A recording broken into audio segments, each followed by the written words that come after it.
teaching today is chapter 6 in Traleg Rinpoche's book on karma. And then just to review a little bit about Traleg Rinpoche is that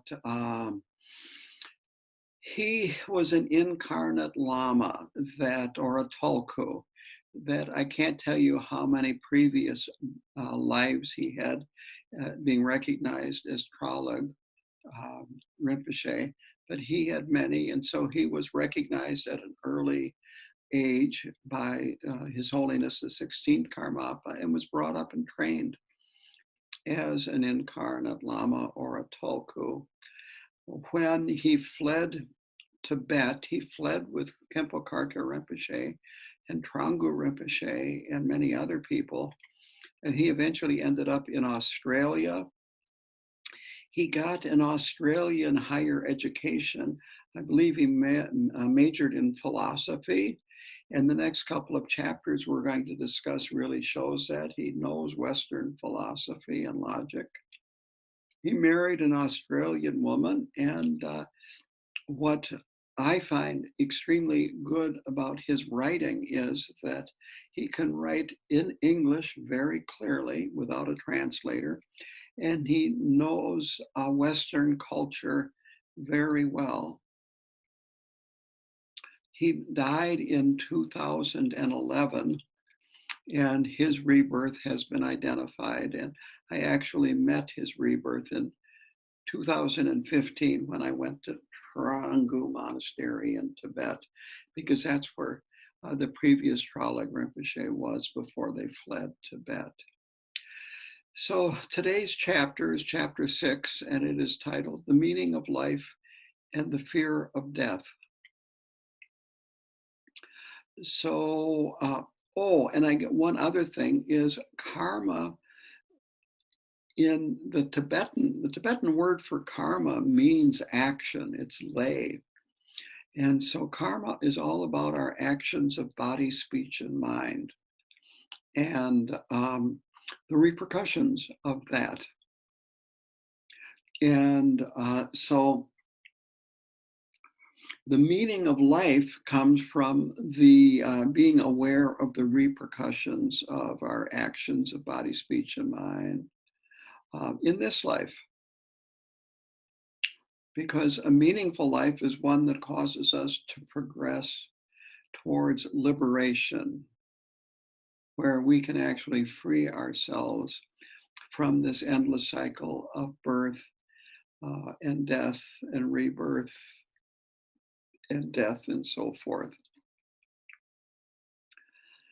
And then the teachings on rebirth, they show the importance and the significance of death. And so he goes into, right off the beginning here, about how theists, people that feel that there is a supreme being that has power over us, and hopefully a beneficent power over us. And so they feel that life is ordained by God and that we need to discover that meaning. Others feel that meaning in our lives is created by our actions. And so here's a quote right off the bat on page 85 of Traleg Rinpoche's. The Buddhist position is to suggest that in order to make life more meaningful, we need to become more aware, more conscious, more attentive. And by doing so, we gradually become more enlightened as to the purpose of life.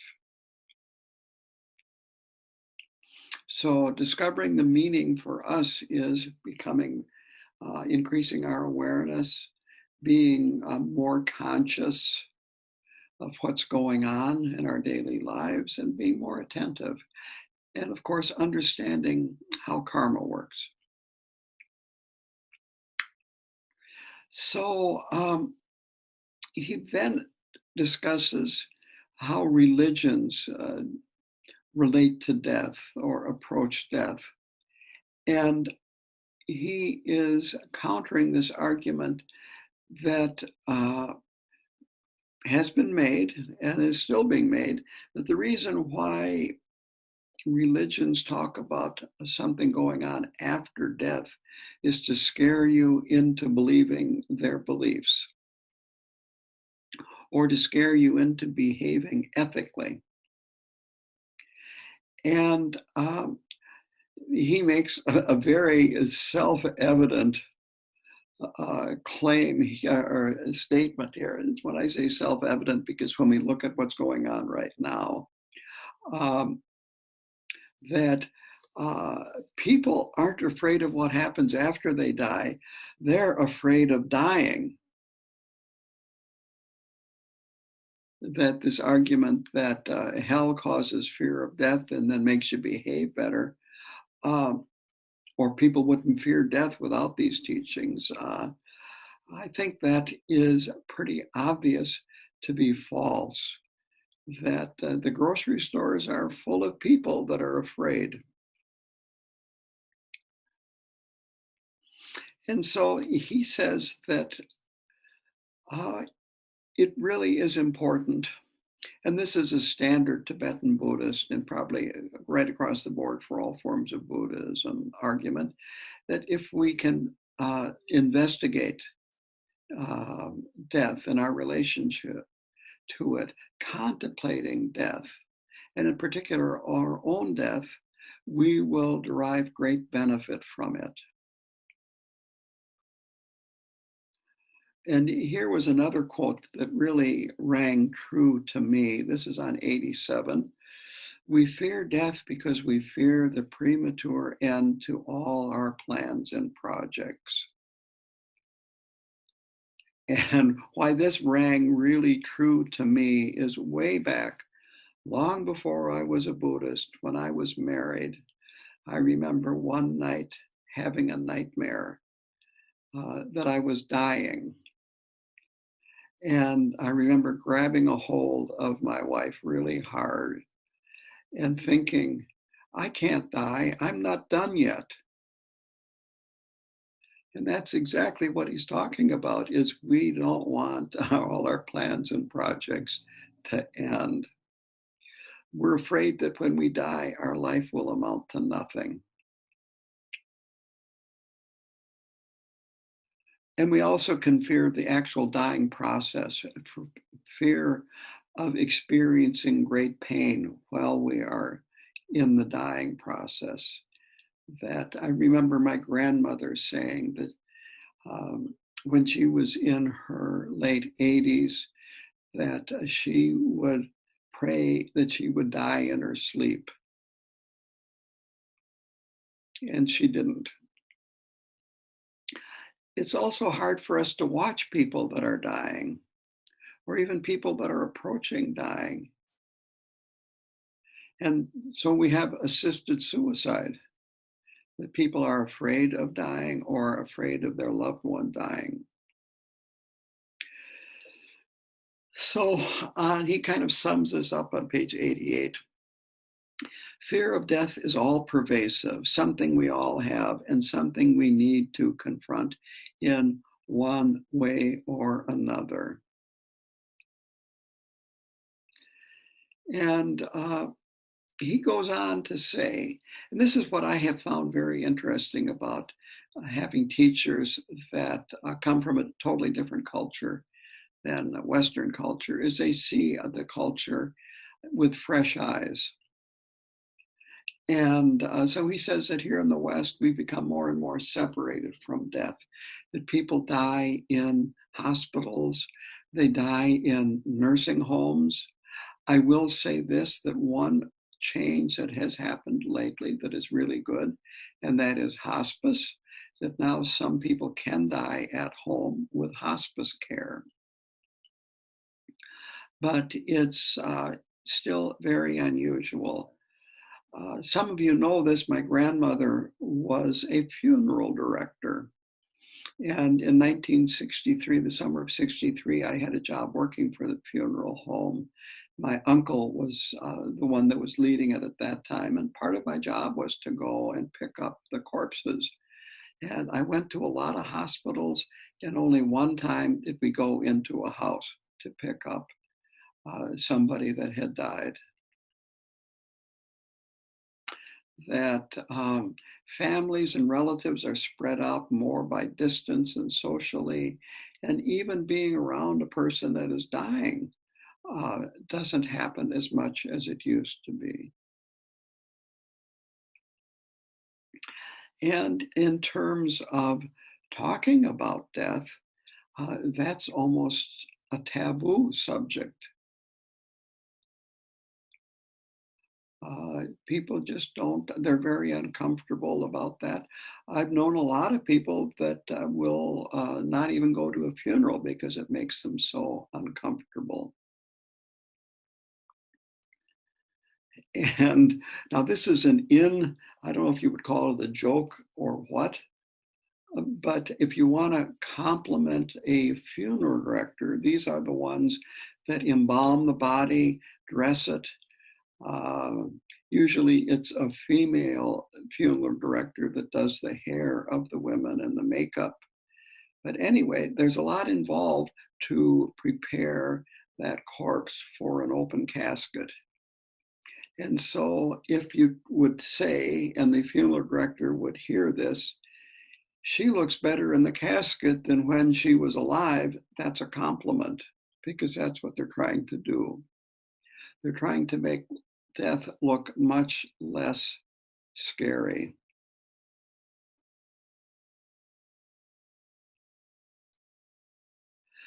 So, as Buddhists, we're not here to conquer death, but to accept it, familiarize ourselves with it, and be able to use this in our daily lives to develop wisdom.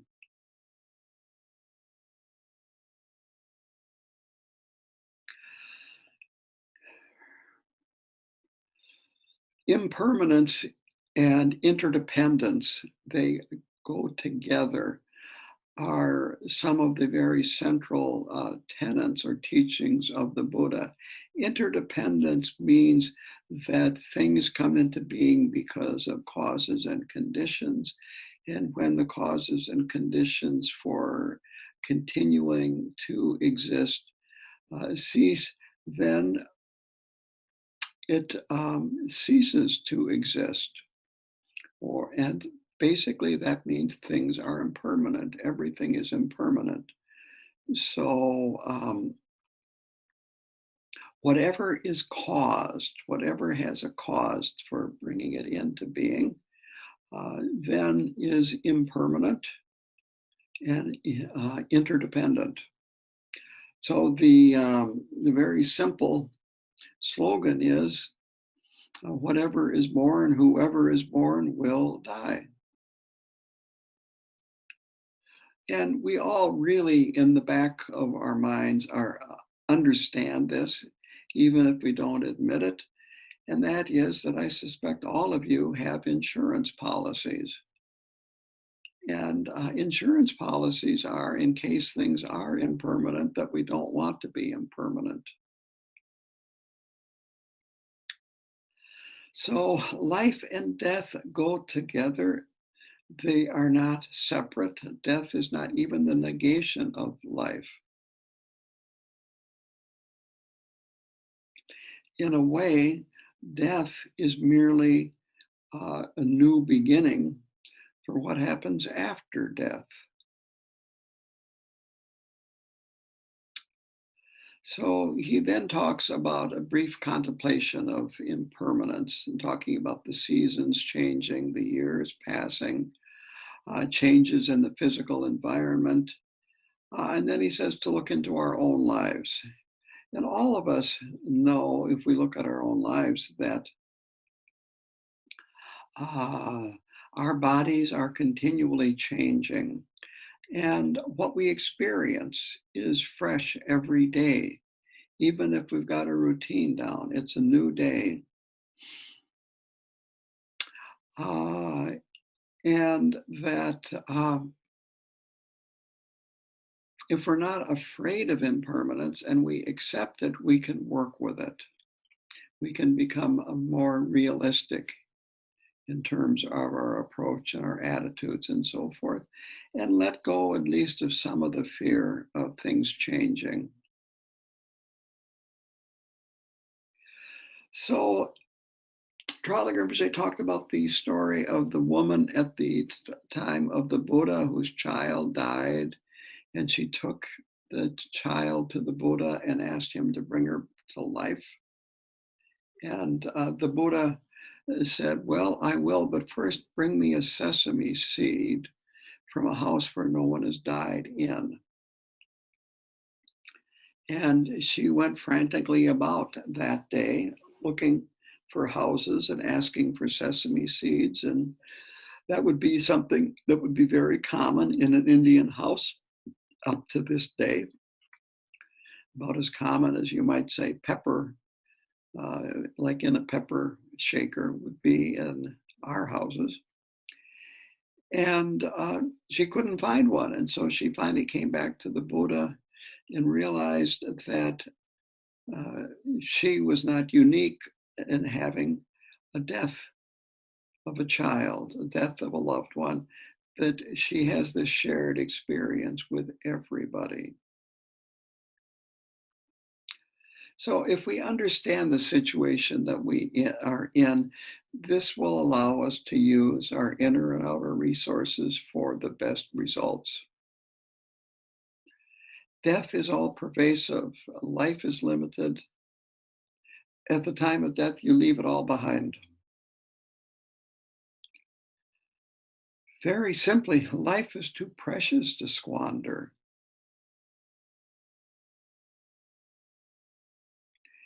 And you might say that is one of the results of contemplating our own mortality.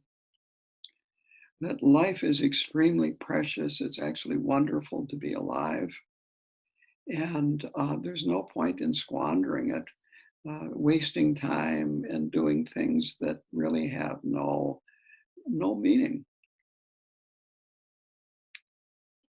So he goes into the next question is death preordained since our karma determines it? And then he said, from another point of view, death is dependent on many causes and conditions, such as accidents. And this is what other lamas, other rinpoches will say, that our karma usually determines the maximum lifespan that we can have. But that there are other causes and conditions, adventitious circumstances, and so forth that can cause a untimely death. So he's saying it's both. That our karma will definitely shorten our lifespan beyond what would be possible if we had really good karma. But then there's also the possibility of just plain accidents. So it's not a totally mechanistic world, the world of karma. And these accidents aren't caused by shall we say, a higher power. Accidents just plain happen.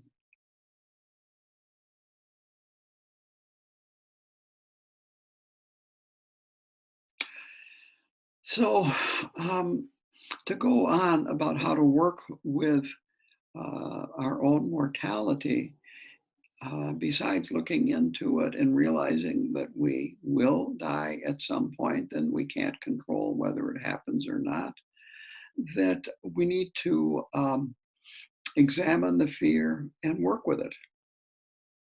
Otherwise, the fear will continue to influence us, and usually in very negative ways. And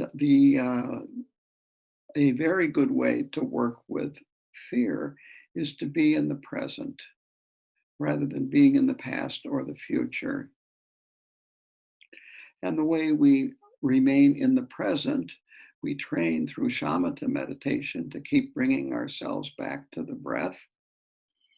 And in post-meditation, that training can allow us to be more in the present of what is happening, whether it be listening to another person, composing an email, cooking, cleaning house, driving the car, or whatever, instead of being lost in our thoughts of hope and fear about death or whatever. So this is a really important point, that our shamatha meditation can really help us be present, not succumb to so much fear.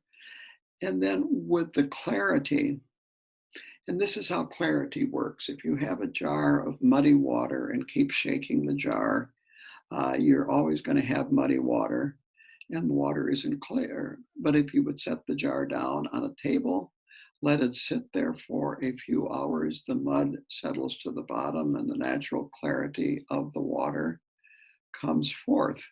And our minds are like that. If we can let our minds settle down, even a little bit, there's additional clarity. And if we can keep our minds fairly settled down in post-meditation, again, that clarity comes through. Now, you could say death of the past happens at every moment, that every moment is a new moment that arises in this life, and that's what being present is letting go of the past moment that just died, or a past moment that died 10 years ago. So on page 94, Traleg says this: therefore, living in the present with awareness links in a fundamental way with appreciating impermanence. So we become aware that the present moment will end and not cling to it.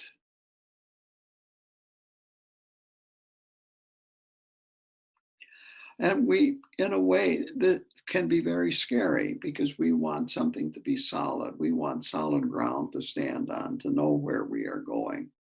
And this kind of being in the present actually opens up a huge amount of space, because we don't have a lot of expectations about what is going to happen.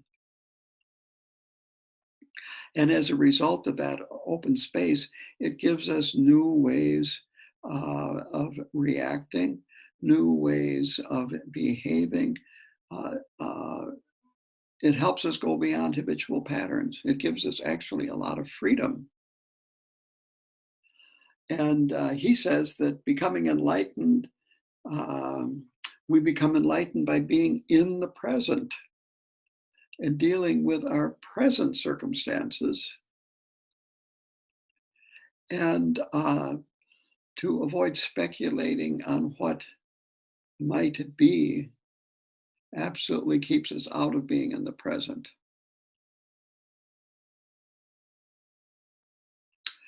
So I've talked a lot in this class in the past about different Tibetan Buddhist practices for both preparing for death and at the time of death. So I'm going to just go over this very, very, very briefly. That in Vajrayana Buddhism, we have deity practices like Chenrezi, Amitabha, White Tara, just to mention a few that some of you are going to be aware of, that after you die, these deities will appear to your mind. And so practicing these deity practices now gets you in the habit of recognizing these deities and feeling comfortable with these deities. Because after we die, these deities will appear from our own mind. And if we recognize them as that, we are actually liberated. Another practice, which I have never really taught, is Mahamudra. This is a very advanced meditation practice. But at the time of death, if you have a very good, stable Mahamudra practice, you will recognize the nature of mind and again be liberated and will not come back in another human birth unless you want to. And then there is what's called a POA, which is ejection of consciousness. I guess I should say that consciousness is not the body, it's not the brain, it is not made out of substance. And in fact, the next chapter, I was studying for that this afternoon, the next chapter goes into what the mind is in more detail. But what ejection of consciousness, or POA, is that you have a Lama that has been trained in doing POA, that they can guide your consciousness out of the body after the time of death and send it to a pure land like the land of Dewa Chen.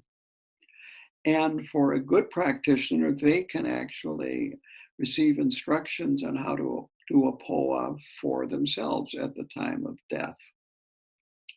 And then finally, Khenpo Karthar Rinpoche had his students put together what is referred to as a Bardo packet. And these can be used just before you die, during the dying process, and then after your body is physically dead, to again help guide you to either a pure land or a better rebirth. So there's lots of things in Tibetan Buddhism that can be done for people that are dying.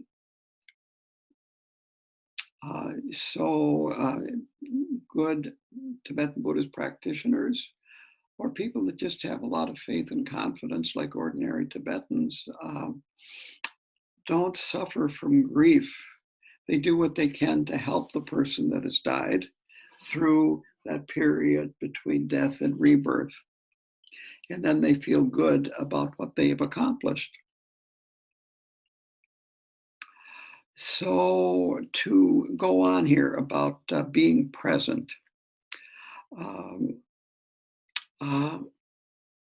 Oh, no, I've talked about that already. Here, to go on with the book here, he says that it's difficult to predict how people will react at the time of their death. And he said some atheists die very well, and some Buddhists panic at the time of death. And the same thing for Christians or any other religious tradition, that it's hard to say. The ideal situation is to die peacefully. That if we can die peacefully at the time of death, that it will lead to a much better outcome in terms of what happens between death and rebirth and our possible future rebirth.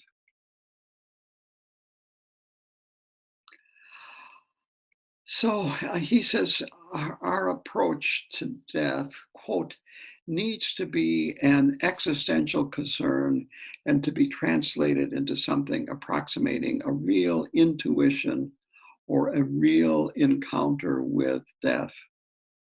Taken to this level, all kinds of fears and emotions can arise in meditation. So we learn to deal with them in a very authentic manner.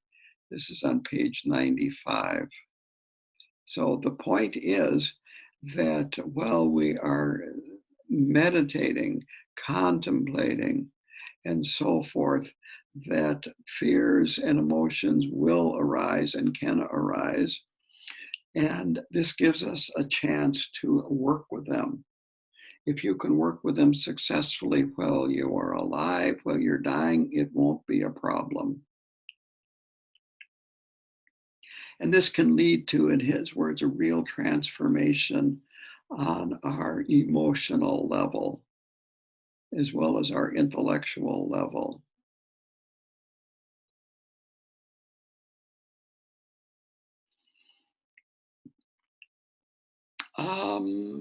Let's see here. And I'm just about at the end of the chapter here.